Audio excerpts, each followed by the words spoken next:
Good afternoon, everyone. Thank you for being part of the 2021 Pre-Hurricane Conference and for joining us today for this session, Adapting to a Changing Climate, Disaster Risk Reduction and Climate Change Adaptation.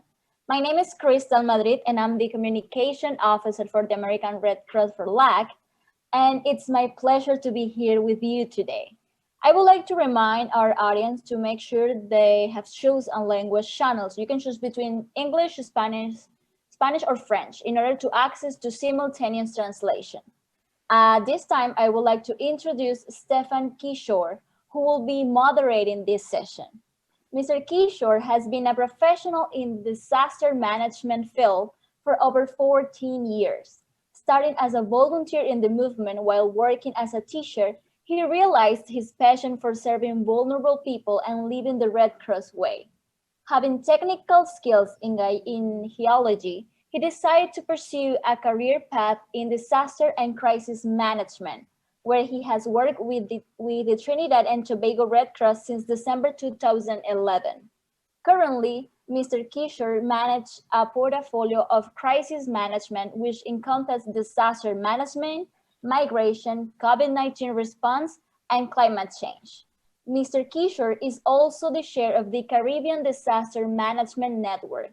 Thank you again, Stefan, for being here with us today.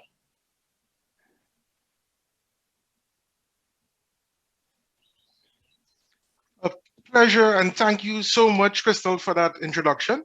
It's always pleasure for me to be part of these regional activities, and I'll be happy to moderate the session on disaster risk reduction, climate change, and green response.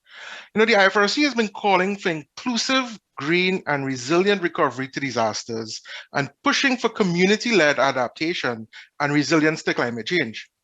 With our broad network of volunteers, we are positioning ourselves not only to respond to the challenges, the compounded threats posed to the communities we serve, but also to become a major stakeholder in tilting the balance towards becoming more sustainable and slowing down the effects of climate change to better serve the people at heart of our actions. In this in-depth session, we will provide participants with key concepts regarding climate change, the expected risk, and humanitarian scenarios we may expect for our region as the upcoming hurricane season 2021 compounds with the effects of COVID-19. The session will also include an overview to useful disaster risk reduction tools and practical field examples from Disaster Risk Reduction National Society practitioners to motivate urgent climate and environment-related actions that help communities adapt to a worsening climate situation while maintaining a multi-hazard approach to future events.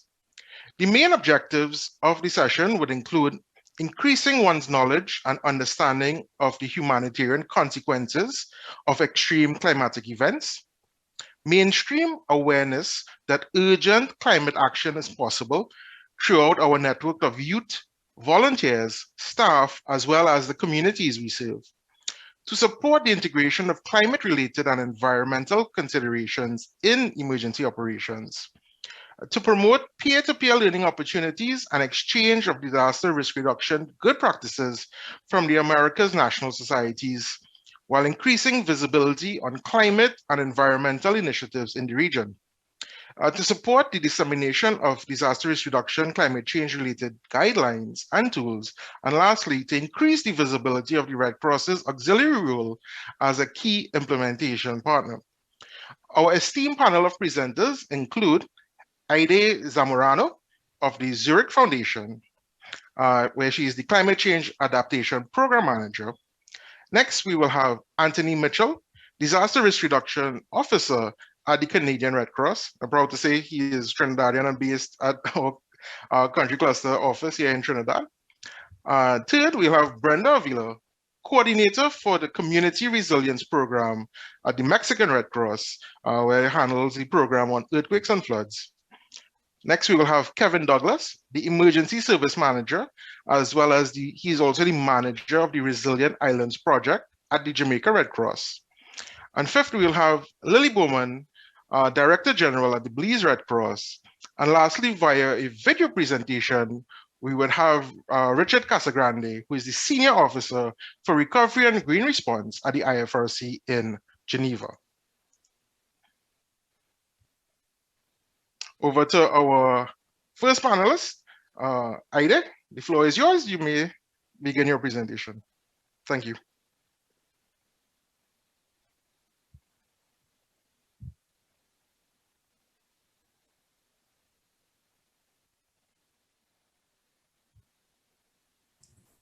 Hola, ¿qué tal? Mucho gusto. Muchas gracias por la invitación. Primero que nada, hoy estoy aquí a nombre de la Fundación de Zurich y les voy a platicar del reporte global de riesgos. Es un ejercicio que nosotros hacemos año con año con el Foro Económico Mundial y que delinea la agenda para este evento importante que pasa todos los años en Davos, en Suiza.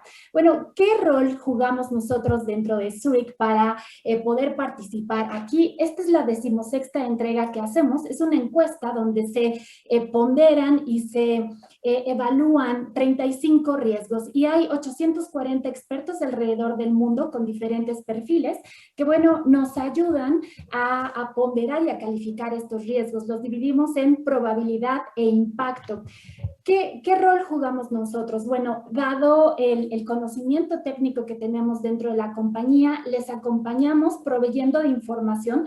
Por supuesto que proporcionamos también herramientas en gestión de riesgos y socializamos los hallazgos. Por eso hoy es sumamente relevante que estemos en este foro compartiendo los principales hallazgos del 2021.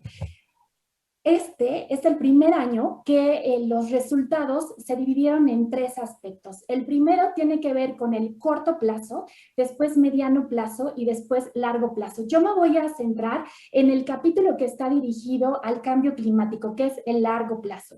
El largo plazo nos habla precisamente de cómo de aquí a una década nos van a estar impactando todas estas crisis climáticas. 4 de los 5 riesgos de probabilidad tienen que ver con el cambio climático.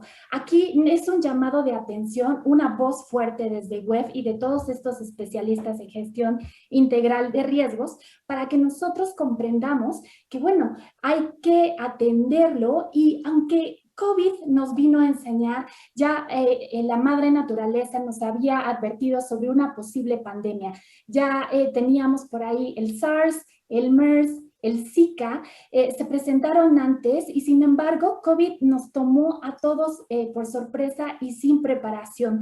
Debemos entonces asegurar que en el futuro estaremos mejor equipados para hacer frente a estos riesgos globales. Yo me voy a enfocar en el capítulo que se llama dentro del reporte, que ustedes pueden encontrar la versión completa en la página del World Economic Forum.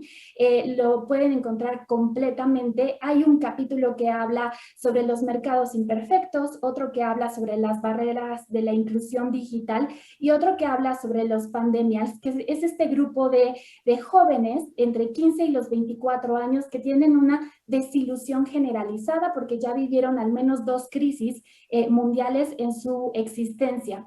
El capítulo que voy a hablar es justamente del futuro fracturado y tiene todo que ver con el clima. El reporte nos recuerda que la crisis por COVID bueno, ya les dije que nos agarró a todos por sorpresa, sin preparación, pero por eso es importante invertir en la prevención desde los países, desde las empresas y desde los individuos y por supuesto también los gobiernos a nivel nacional o federal. Para tener un futuro más tranquilo, más brillante, debemos centrarnos en mejorar los procesos, las capacidades y la cultura de los riesgos. El reporte ha insistido en no permitir que un riesgo como la pandemia nos quite la atención de otros riesgos como el cambio climático. Hoy estamos tan preocupados de resolver y de regresar a la normalidad que hemos dejado de lado lo que ya habíamos podido resolver en las economías verdes. El llamado es que el crecimiento que venga en la década futura tome en cuenta y se apegue a los compromisos, por ejemplo, del Acuerdo de París y de los objetivos del desarrollo sostenible.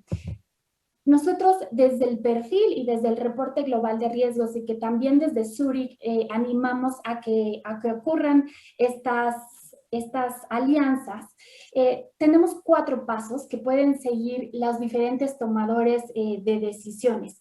Lo primero que tenemos que hacer es una reflexión sobre las respuestas que hoy estamos haciendo a COVID durante el primer trimestre del 2020, con todas estas condiciones de confinamiento social que se dio alrededor de todo el mundo. Lo que encontramos es que cayeron al menos 9% las emisiones de CO2. Para alcanzar las metas globales, para reducir la temperatura, tendríamos que estar repitiendo este confinamiento por los próximos 10 años. Ya en otros foros me han dicho que eso no va a pasar. Cuando se lo comparto a otros colegas de otras empresas, me han dicho, eso no va a pasar. ¿Qué soluciones hay? Bueno, pues analicemos los riesgos, es el primer paso. Tengamos este entendimiento que los riesgos no están desarticulados y que están perfectamente unidos uno con otro. El segundo, invirtamos en los defensores de los riesgos. Nosotros recomendamos que se divida el equipo en 2, uno que se estacione directamente en el negocio y los otros que se dediquen a hacer estrategias para prevención. Después, la comunicación tiene que ser asertiva sobre los riesgos y que no sea reactiva, sino preventiva. Y entonces, después, pues también catapultar alianzas público-privadas, que me da mucho gusto que más adelante van a escuchar de Brenda Ávila, nuestra alianza público-privada sobre la Flood Resilience Alliance. Es todo por mi parte. Muchísimas gracias por la invitación. Dejo de compartir mi pantalla.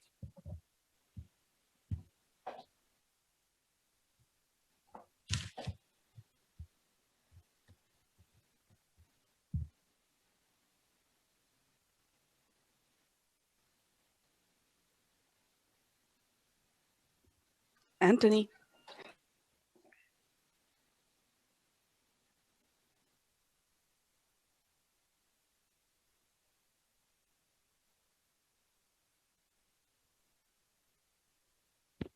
Anthony, you're on mute. Please activate your microphone. Estás en silencio, por favor.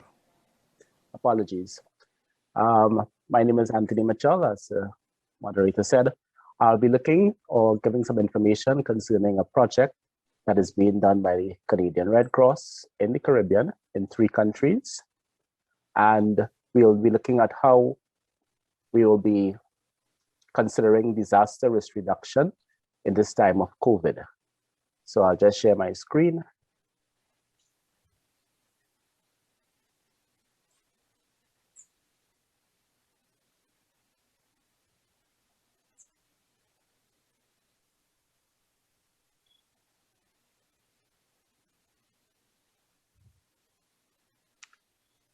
So it is called a Community Resilience Building Project, and it's taking place in 3 countries, 1 island, St. Vincent and the Grenadines, in the mainland country of Suriname, and also in the Central American country of Belize.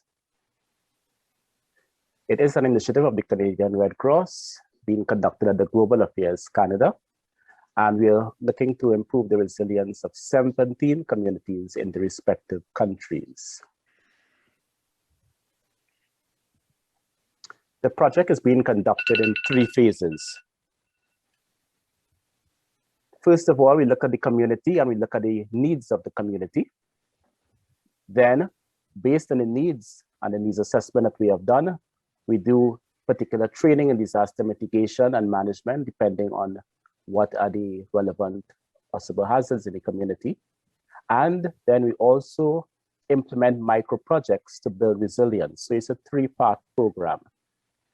It is important to note that it is all community-based. The projects are designed and implemented by the communities, and therefore the communities themselves take responsibility for building resilience.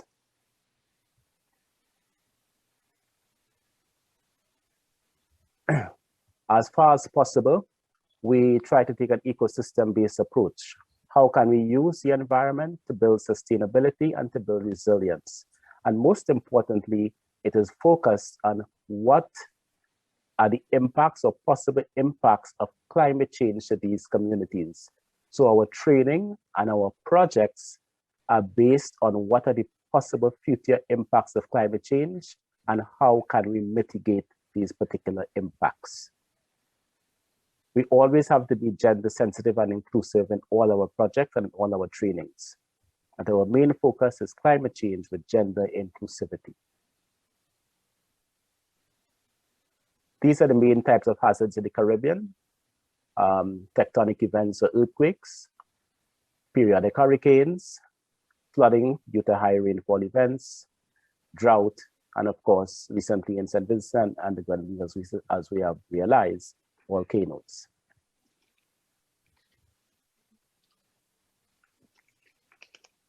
At the left of the screen, you will see a picture that's really the volcano in the background. That's smoke that's going up. And what you see there is flooding in Belize. And what is remarkable is that a lot of the flooding occurred in Belize and also in Trinidad and St. Vincent and the Grenadines. These floods occurred in the height of the dry season, which is really amazing. And of course, we have the others like the Hurricane Maria. You can see the devastation of in the island of Dominica. And of course, we sit in a very tectonic or active region, plate region. So what have we been doing? Basically, we do trainings for CDRTs. We also do training in child protection, gender inclusiveness, as we go along with the various communities. So what we have found is that when we go into the communities, we try to inform them about what climate change is.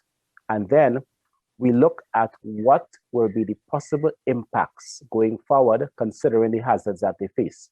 So for example, in Belize, you may have drought, as they had 2 years ago. Climate change may increase the likelihood of drought or make the drought worse.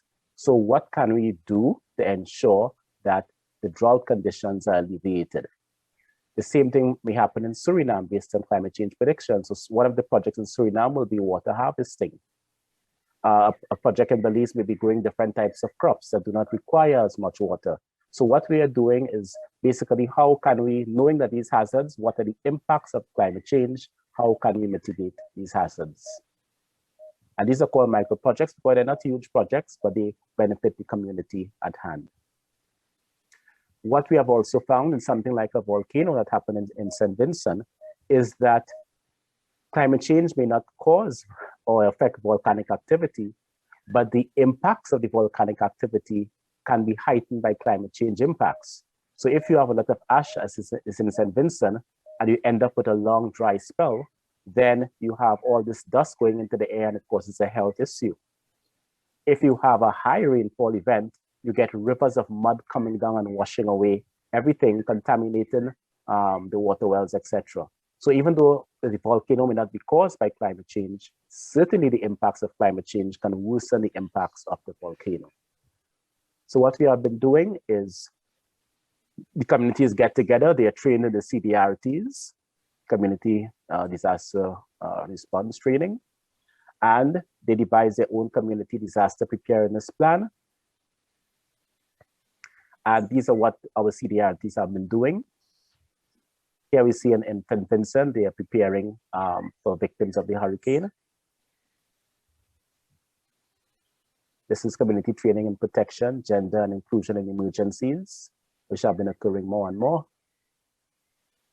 And because of COVID, both in Suriname and St. Vincent, we have also moved our training online.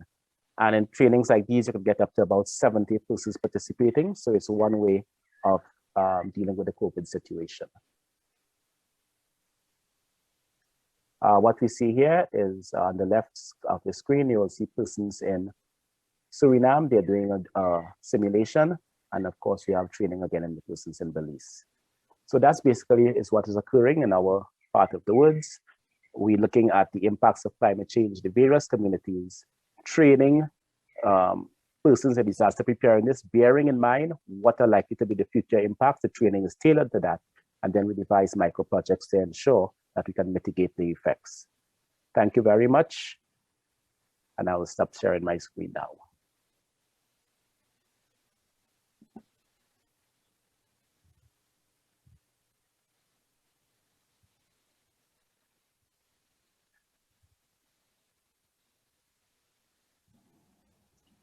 Hi, everyone, and thank you for the invitation. And my name is Brenda Avila, the Mexican program coordinator for the Flood Resilience Program in Mexico. And I'm going to share my screen.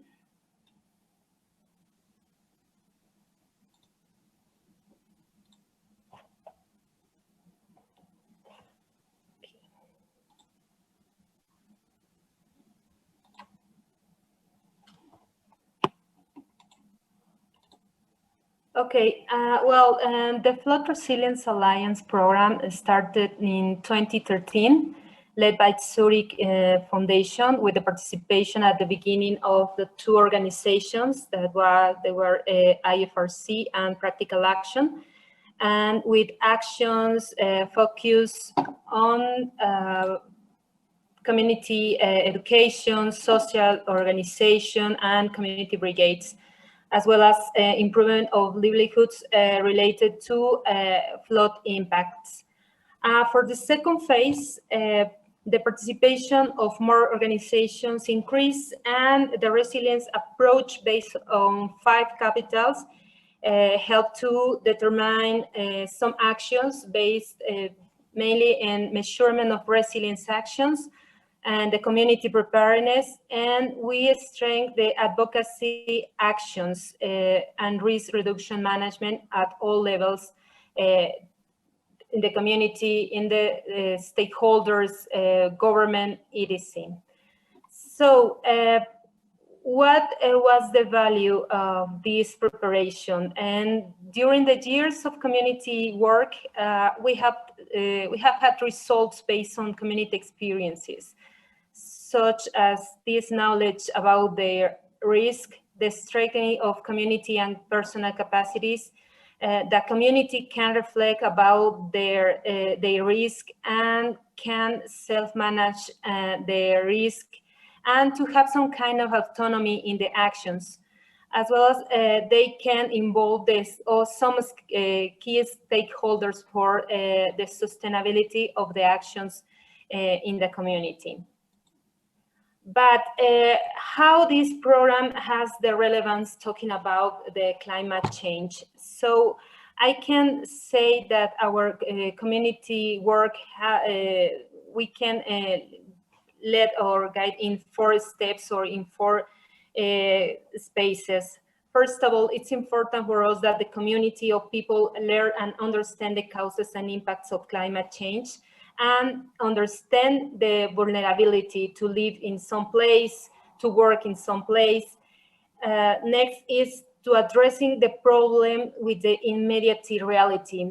As I say, we have to forget that polar bear related to climate change, to focus on agricultural issues, or the cattle, the impacts on the cattle, or the poultry, or all the things that is related directly with the community.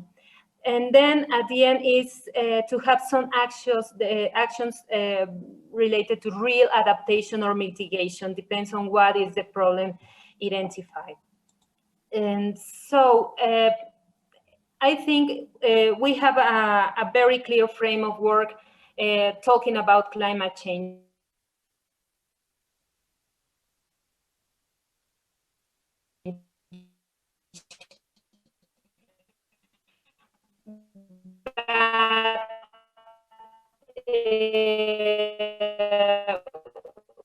How to present the problem with the communities, because it's not easy. First of all, it's important to have the permeability of climate change in local actions with a social, not only natural approach. And this, I mean, many actions are considered to reduce the risk in the natural environment, and the social problem is not always considered. It's important to bring all the sectors closer together, because sometimes civil protection is working some issues of climate change, or the Ministry of Natural Issues, it's working independently. And so it's important to have some kind of linkage between the sectors. And another big challenge, it's it's because the government sometimes is betting on hydrocarbon-based strategies that benefit, without a doubt, the economy in the country, but has some impact with to the environment. So it's very important to have a follow-up on the low regularization and adopting of regulations and laws related to climate change or mitigation actions. So for all the years that we have been working in the communities and how looking how difficult it is to talk with the people, what is the impact of the climate change to the communities, we can say that as a humanitarian organization, and for the short time that we have sometimes with the community to work, we just focus on solve the immediate problems that affect the population in the short term. It's very difficult to look in a long-term actions. So a lot of advocacy is required to have this impact in a long term. And it's a big challenge because it's what I mean, that we need the articulation of different sectors, and when an organization or a project finish their time in the community, it's important to link with the community or with the government or with another institution that can follow up the actions that we have set in the communities. And that's all for my part. And thank you so much.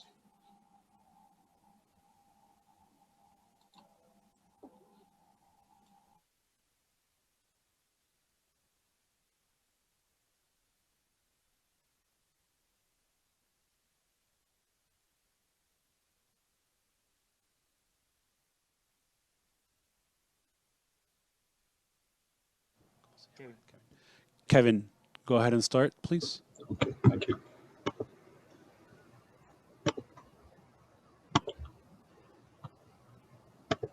Okay, good afternoon, everyone. As said, my name is Kevin Douglas from the Jamaica Red Cross, and we just want to share with you a little bit of the work that the Jamaica Red Cross has been doing, particularly in the areas of short and long-term preparedness, particularly focusing on our green responses.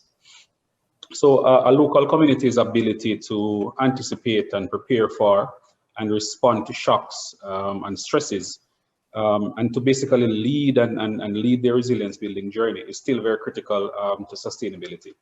And so at the Jamaica Red Cross, we still believe and we seek to act in a way that our main roles remain to accompany, to enable, and to connect local communities in order to build their resilience. We have also recognized the tremendous value of nature and natural solutions in helping to reduce the local vulnerabilities of communities, and in our case, particularly to hurricanes and storms. And so we have been seeking to do that, particularly in two major projects, which I want to share with you. One is an ongoing project, and the other is one that will come on stream very shortly. The first one is the Resilient Islands project, in which we have a really invaluable partnership with the Nature Conservancy, who is our joint implementation partner.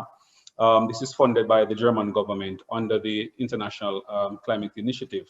Of course, the main aim of Resilient Islands is to integrate community-based and ecosystem approaches to reduce climate change impacts and, of course, reduce disaster risks.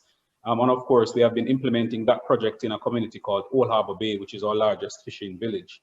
And of course, we'll be looking to expand and to scale up those efforts in a new project funded by USAID's Bureau for Humanitarian Assistance, which I'll talk about in a while. So I'm just going to share some of the work that we have been doing, particularly in the area of green response. So of course, local community and institutional engagements really remain at the heart of what we have been doing, because without the support of the local community, of course, it can't really be successful. And so we have spent a lot of time seeking to engage the local community as well as institutional partners. For example, during the COVID-19 pandemic, where of course, obviously the gathering limits would have been reduced, the project has moved, for example, to provide internet service as well as equipment, laptop, computer, and screen and projector and so on, to the local community to ensure that we continue to receive the maximum participation possible, so that whatever means are developed, then of course it has the complete community support and buy-in. So of course this remains a very central part of what we continue to do at the Jamaica Red Cross. For the Resilient Islands project, of course, there are a number of activities which we have done. For example, we have done knowledge, attitudes, and practices surveys to get an idea of what the knowledge gaps are. We have undertook a rapid ecological assessment, which is looking at the entire area surrounding the target community, surrounding watersheds and so on, to see what are the main impacts and causes for these. We have undertaken drone mapping, bathymetry and benthic mapping, that is mapping of the seafloor. We have undertook, of course, enhanced vulnerability and capacity assessment, focus group discussions, and an array of means of collecting rich data, which would basically form the foundation of our intervention. And from those assessments, these are some of the main issues that we unearthed. There's a low ecosystem, climate change, disaster risk reduction, awareness, knowledge within the community. There is a CERT team, but of course it is ill-equipped and inactive. And of course, there's a lack of livelihood diversity. On the side of ecosystems, of course, we have discovered a number of issues regarding the ecosystem. For example, there are severe damage to coral reefs, especially those at the near shore. We have found retreating mangrove stock, erosion and contamination of beaches, damage to the salinas and seagrass beds. And of course, degraded ecosystems will mean increased vulnerability for the local community. So these are some of the issues that we have found, and some of the short and long-term measures that we have started to put in place and that will be put in place even going forward. For example, we have looking at disaster risk reduction training and re-equipping of the CERT team. Now, this community already had a community emergency response team in place, formed by our National Disaster Office. And so there was no need to reform a new team, but of course to work with and to see how we can enhance and get this team back up. Of course, we are undertaking a climate change adaptation, nature-based solution awareness campaign at the communities. We've been working with the schools to increase the knowledge in these critical areas, and as well as livelihood micro projects and training within the community. On a long-term basis, we have just completed, of course, a portfolio of nature-based solutions. And of course, these solutions include ecosystem restoration, for example, living breakwater, community-based ecotourism activities, and a variety of activities. And of course, nature-based solutions by nature has to simultaneously provide human well-being as well as biodiversity benefits. And so whatever the projects are, the livelihood and the well-being of the community cannot be ignored. And so of course, there has to be that harmonious relationship of biodiversity benefit as well as for the community. So these are the majority of some of the activities that the Resilient Islands project has been implementing. And of course, the nature-based solutions will form, of course, a roadmap going forward for the community's enhancement. And lastly, as I said, coming on stream is a new project, which is a greening Red Cross and Red Crescent disaster risk reduction. And of course, there's a focus on working with nature-based solutions. The Jamaica Red Cross is very pleased to be the National Society from the Americas to be a part of this project, along with Philippines and Vietnam. And the goal, of course, is in increasing resilience of local communities with a particular focus on nature-based solutions. Some of the short and long-term solutions to be implemented, there, of course, an awareness program to develop and train an EcoDRR team, and of course, EcoDRR plan development, implementation of nature-based solutions, and to look at the overall tools and so on used by the Jamaica Red Cross and our staff and volunteers to ensure that there is wholesome implementation. And that is in a nutshell what our actions have been under these two projects. Thank you very much.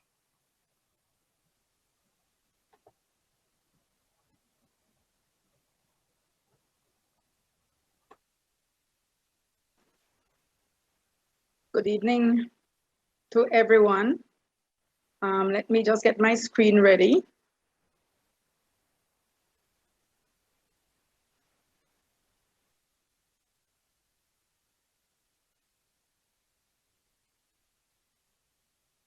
So I will be sharing a snippet of what we do with our communities in building resilience and increasing capacity within communities for response in disaster times. It's a little spin-off from what Anthony has already mentioned about the training of community disaster response teams through the CBI project. The name is Capacity Building Initiative for Disaster Preparedness Response. The main goal is to build the capacity of Red Cross national societies to support the enhanced resilience of communities to prepare, respond, and recover from emergencies. But then there's an outcome that strengthens the institutional readiness of the national society. So we too can be prepared to manage emergencies and to work with these communities. Another outcome is to improve the capacity of disaster preparedness and response of the community. But we do it at national levels and at regional levels. The community members to us are the greatest resources we have to work with to increase resilience and to achieve that self-sustainability and self-reliance within a community. Way back in the past, assistance used to get into the communities after a disaster like 3 to 4 days after. Training communities and community members into these teams provide immediate assistance. And this, I believe, we can fairly say is the strength of the community in any disaster response, the community disaster response teams. What we do is build the skills of the community members. As auxiliaries to our government, we are mandated through our Act of Incorporation to support the government in all humanitarian fields. The biggest area of our work is disaster risk reduction, as many of you know. Preparedness, response, recovery, resilience, and now health and psychosocial support and everything into that DRR. It's most important, though, as I mentioned before, is to build the capacity of the people. It's easier and more long-term sustainable to teach them to fish instead of taking the fish to them the way we were used to. And it increases their resilience and self-support. But key to all this is to have their leaders, their local leaders from the community, from outside as well, partners, stakeholders, and the community members themselves involved in the interventions from the very beginning. The Belize Red Cross has a branch in every one of the 6 administrative districts, making outreach to the communities a lot more effective. Delegating work to those branches have become so much more effective for us and have really derived great results working with communities. Community members themselves select their community disaster response team members. They themselves form this response mechanism as their own first responders. And it results in connecting the community and to making them more cohesive and more aware of what resources they have and how to manage them better. The community disaster response teams are also selected based on skills and what each person can contribute to the response operations in any affected area. They are the strength of the national response system because after they're trained, they are presented to NEMO to form a part of their team. They are equipped with knowledge, but also with tools. And these are just some of the subjects that they are taught. It's a very long training session, and because we have to work only on weekends or on evenings or whenever they're available, it takes a lot longer, but it is very comprehensive. And we look at disasters and disaster response, how to communicate in disasters, of course, conducting DANA, which the assessments, and to know what specific data is needed, which will then inform their actions afterwards or inform new projects and new plans. Psychosocial support, very, very important after disasters and during disasters, especially for children. Fire safety, first aid, emergency care, light and advanced search and rescue, shelter management, public health in emergencies, and all the rest, including livelihoods and climate change. We have added children and adolescents in disaster, violence and crime prevention, mitigation and response, and we've also added pandemics and prevention of communicable diseases since the COVID last year. The community themselves do the mapping of their space, their community, so that they can identify the strengths as well as the vulnerabilities and create awareness among themselves as to which areas need improvement within their communities. So they make those decisions, they make those realizations. And it is done through the famous VCA process, which is the Vulnerability and Capacity Assessment, where all the members of the communities are included and should be involved. From this, then they form and develop their emergency plans. The CDRTs are trained, as I mentioned, in light search and advanced search and rescue. And these are just pictures there showing that they're trained.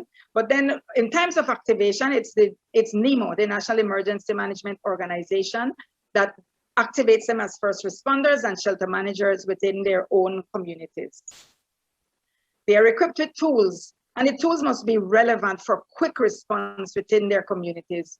And they must be practical tools to be able to support them in the tasks undertaken after every disaster. There are some pictures of our tools. We also make sure that we have MOUs signed between the NEMO for the rural areas and CEMO for the urban areas to ensure that these trained teams are integrated into the national response mechanism after certification. They are only certified though after they have participated and conducted these EVCAs. They have attended at least 14 training modules. We keep adding more. They have developed their community emergency plans using the roadmap in community resilience and have tested those plans in simulations. Then they are certified and given their equipment, then presented to NEMO as fully trained, equipped, and certified volunteers, teams for disaster response. Outside of disaster though, the CDRTs work within their communities to advocate for improvements. Here are pictures showing a group of CDRTs who had advocated and raised funds for improvement of their communities by building male and female bathrooms in a park, a public place. And they go into the parks and they teach children especially about proper hand washing and more hygiene techniques. And they also participate in their own community activities along with the Red Cross as well. Here they are in action, delivering food packages, conducting data, and managing shelters. Now I'll just peep into the national intervention teams as I don't have a lot of time, but they're basically the strength of the national society during disaster response, and they're trained much the same as CDRTs in DRR. And they're equipped, although a bit different from the CDRTs, they're equipped though to be able to respond to disasters and emergencies anywhere in the country. These NITs, as we call them, work with the national society, but often join forces within the communities with the CDRTs. And they are trained and specialized in water and sanitation, emergency operation, psychosocial first aid, logistics, warehousing, relief supplies, distributions, water and sanitation, and many other subjects. Here they are in action, getting trained and conducting a water and sanitation activity after a flood event in one of our affected communities. Thank you. I hope I didn't go over my time. And now I will, let me see how you stop this sharing.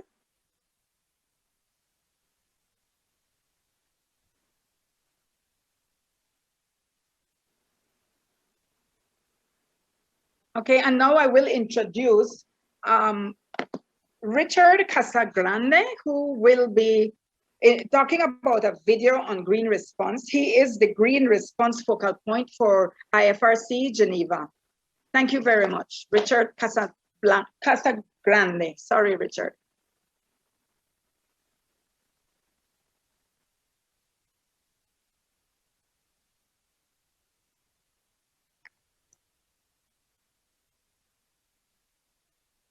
Dear colleagues, thanks for the opportunity to talk to you briefly about green response and our new global priorities in this area.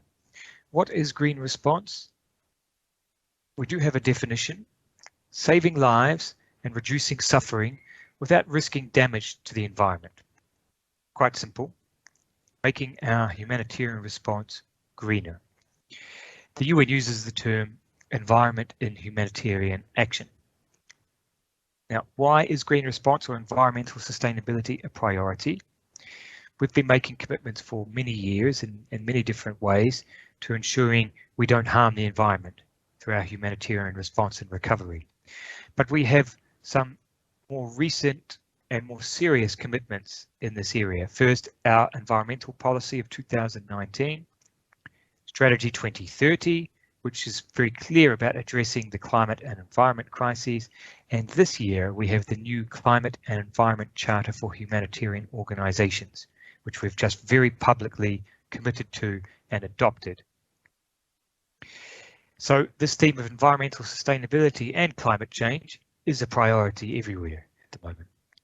In practical terms, what does green response mean for an operation? We don't want to contribute to further climate change, so we should try and reduce the carbon footprint of our responses where possible, which is climate change mitigation at an operational level.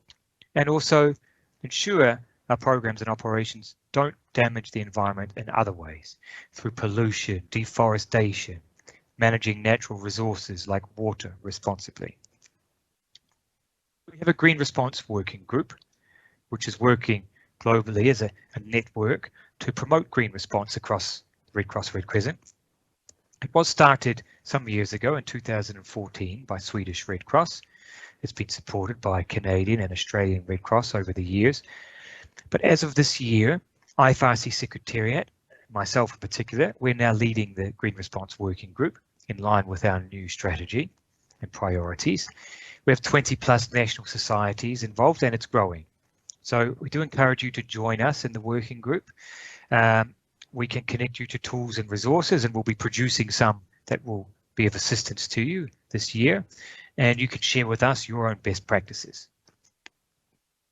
Now, part of my job is to work throughout the Secretariat and with our regional offices and directly with you to operationalize green response in our operations system. So this is looking at surge and surge trainings and whose responsibility it is in an operation when we deploy surge to support a national society, who's responsible to make sure the interventions are greener. Assessments, how do we integrate the theme of environment into our emergency needs assessment process? National society preparedness, the preparedness for effective response approach. How can we integrate the environment better into the PER approach? And finally, operations management. We're making adjustments to our tools like the emergency appeal, the emergency plan of action, and green response will feature in those templates. And also promoting quite clearly, quite practically, what are the green minimum standards, or what are the project operations, project options. And you'll see here some of the main ones which are quite commonly acknowledged throughout the sector. So first of all, the question of household energy, especially in a displacement context, a refugee camp. If we provide food assistance or cash for food, how do people cook the food? Do they have access to cooking fuel and a fuel efficient stove? If they do not, they're going to go and cut down trees, and that is a problem. Use of clean energy. Can we promote solar energy in wash infrastructure and shelter programs? Can we use solar water pumps instead of diesel generators? Waste management. Can we think more about what happens to all of the items we use or provide to communities for our different projects at the end of their useful life? We don't want those items to wind up as pollution.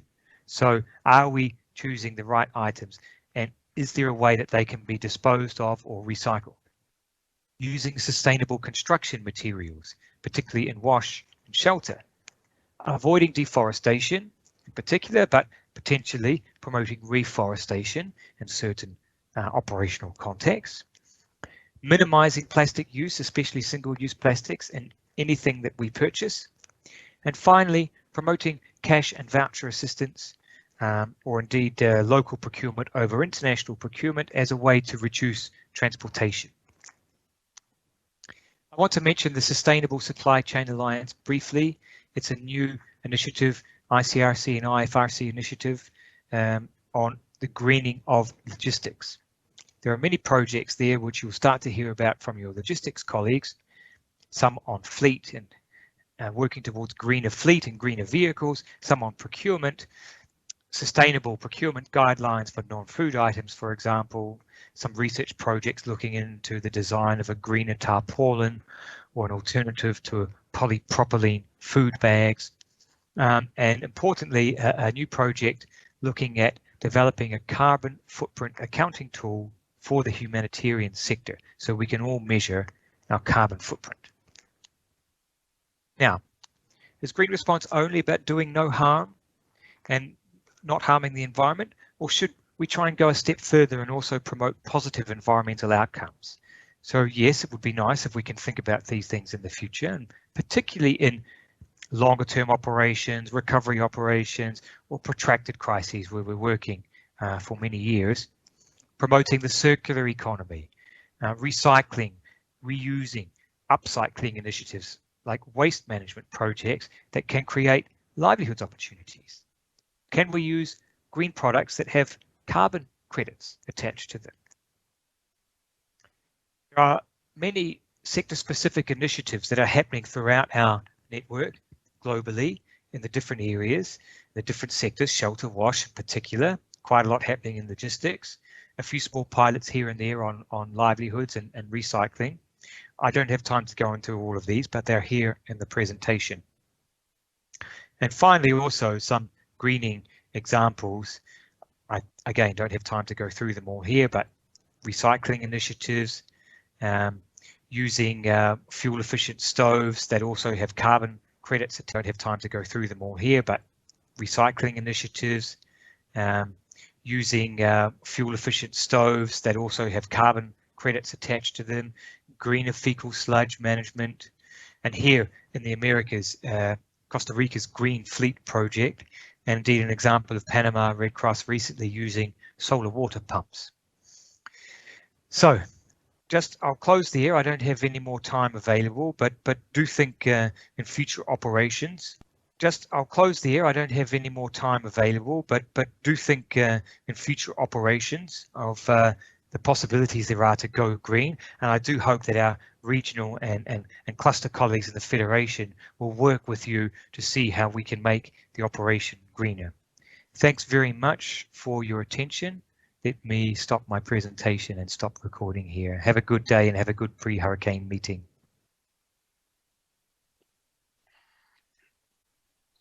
Thank you very much, our esteemed panel of presenters who spoke about their experiences on climate change, disaster risk reduction, and lastly, green response.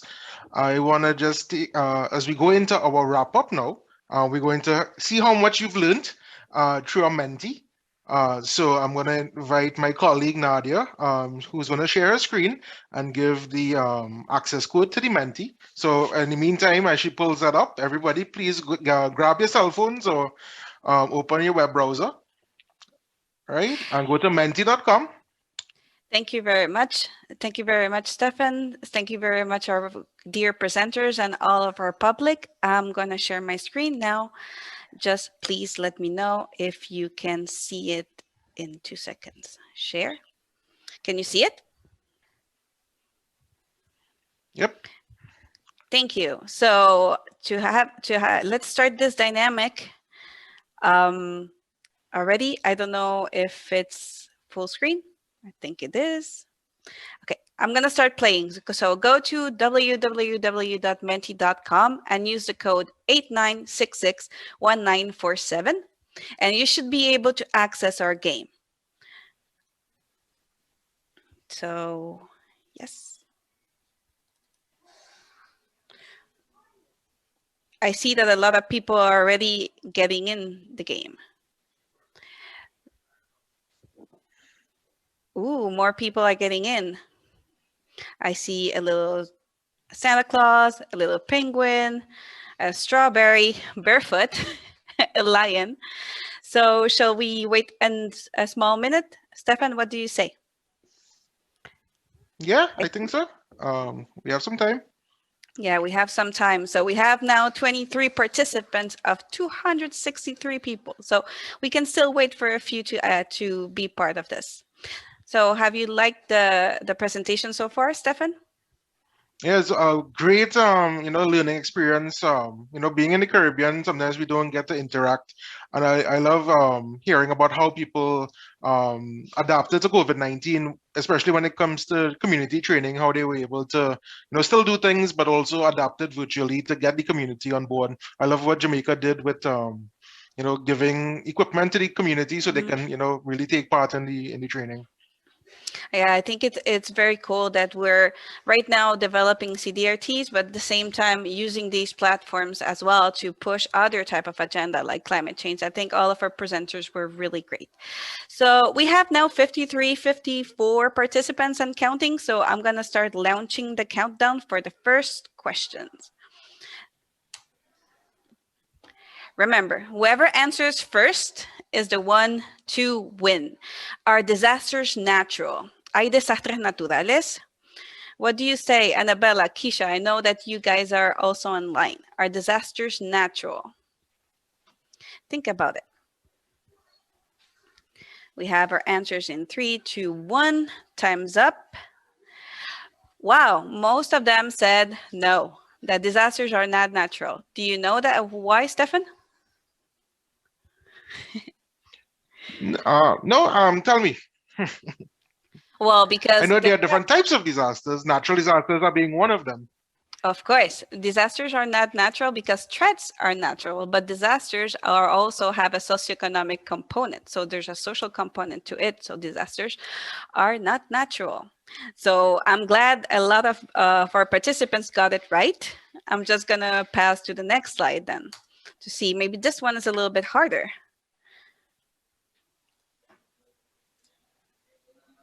Oh, I think it doesn't want to go through. Allow me a second.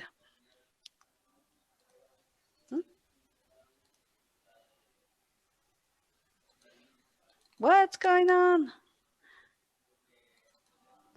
Oh, we were playing so well. Here it is. See, these gadgets. I'll start the countdown again.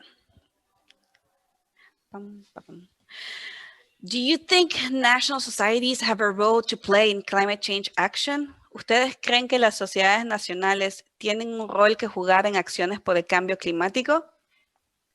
I want to see who else is in the conversation. Maybe we have Annabella. We have Keisha. What do you think? Yes, I do think national societies have a role to play. Yeah, in climate change action. We've seen really great examples today as well. And I think most of our participants say yes. So I'm glad to see that everyone reflected about it and think that, yes, we have a role to play in climate change action.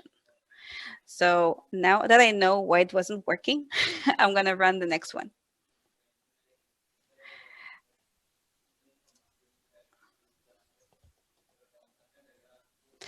So this one is a little bit trickier. Maybe some of you remember Strategy 2030. Do you guys know what is the pillar that includes the climate and environment crisis?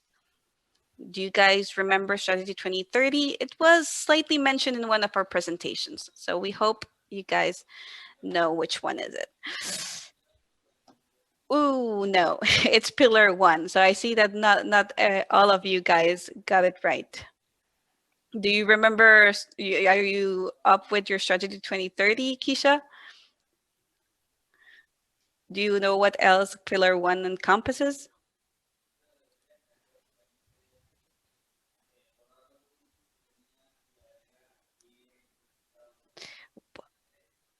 I guess Keisha might be off. She had some problems with her internet, so I'm passing to the next one.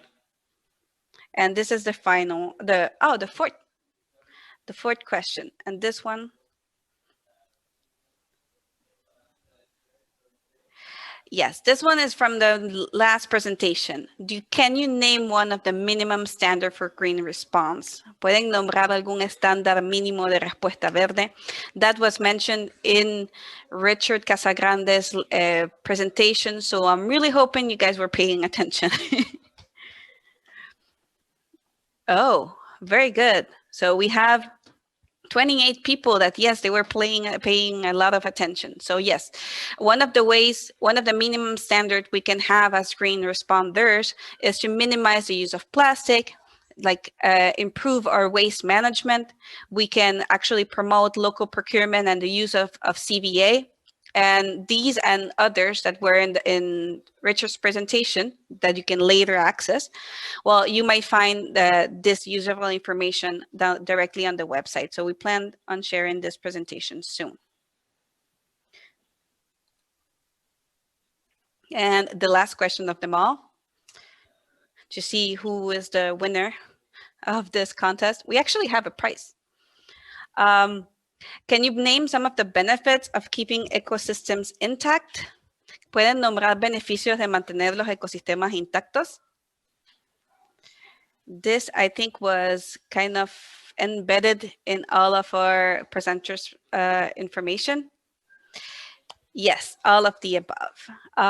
We can reduce exposure to hazards, we can enhance food security, and we can increase income from tourism if we try to keep ecosystems intact. So I want to thank you all for participating and being such a good sports in this game. Now we may have a winner, and I would like, we have, the winner is, dun, dun, dun, Barefoot Contessa. Who can you please, Barefoot Contessa, type your name? We have a second person. It's Hello Maverick. We would really appreciate if you could put your emails below, because we're gonna give you a really nice prize that we had specially made by our great gathering focal point, Annabella Thorne. So I don't know if I can take a little bit more time so that Annabella can show you your wonderful prize. I'll stop sharing my screen. Anna, are you there? I'm really happy. Yes. So can you show them the prize that they won for participating and being such a good sport? There's someone asking if there's a prize for the 10, for number 10. Sure, give me a moment. Thank you, Annabella. Sorry, this was not part, but we really want to show the great work she has been doing.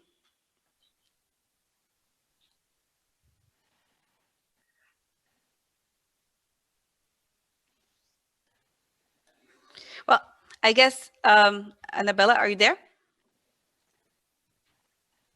Oh, the second prize is Antonella Finis. Second hello. Congratulations to all the participants. Our winner must be a good cook. Someone is asking if we have a fourth prize. And thank you. So our first winner, the Barefoot Contessa, is getting a really nice virtual background for your next Zoom meeting. So thank you very much, all of you, for being good sports and participating in this session. I hope you really liked it. I pass now the floor to Stefan. And you winner, you can type up your address and we'll be really happy to share with you this prize. So thank you all for participating. Stefan, you have the floor. Thank you, Nadia. So we have a couple of minutes and I just wanted to wrap up. So I think we learned a lot today from our session on disaster risk reduction with climate change and green response, especially within a pandemic environment. And coming from being a focal point for disaster risk reduction in my own national society, we had to really adapt, be broad-minded in terms of how we are able to engage the community. And listening to everyone from my colleagues in the region, I really have a better idea of how to now better my approach, incorporating some of the more sustainable ways, including nature-based solutions. As Nadia raised in one of her questions, how important is it as the Red Cross to be a player or a voice for climate change? And it's really, we are the ones who are speaking to vulnerable communities, and we are the ones who are going to be the mind changer to ensure that communities understand that climate change is real. And like a country like Trinidad, where we're not seeing major disasters happening, it's only a time to come.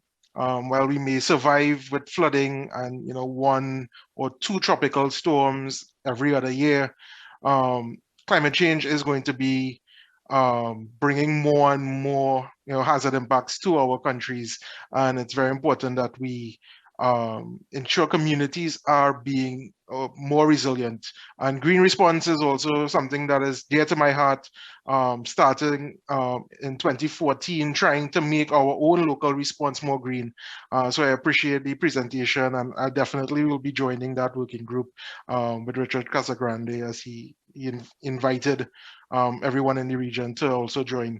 So I think that's time to say thank you to all the panelists again, and we look forward to more thrilling sessions in our pre-hurricane conference 2021.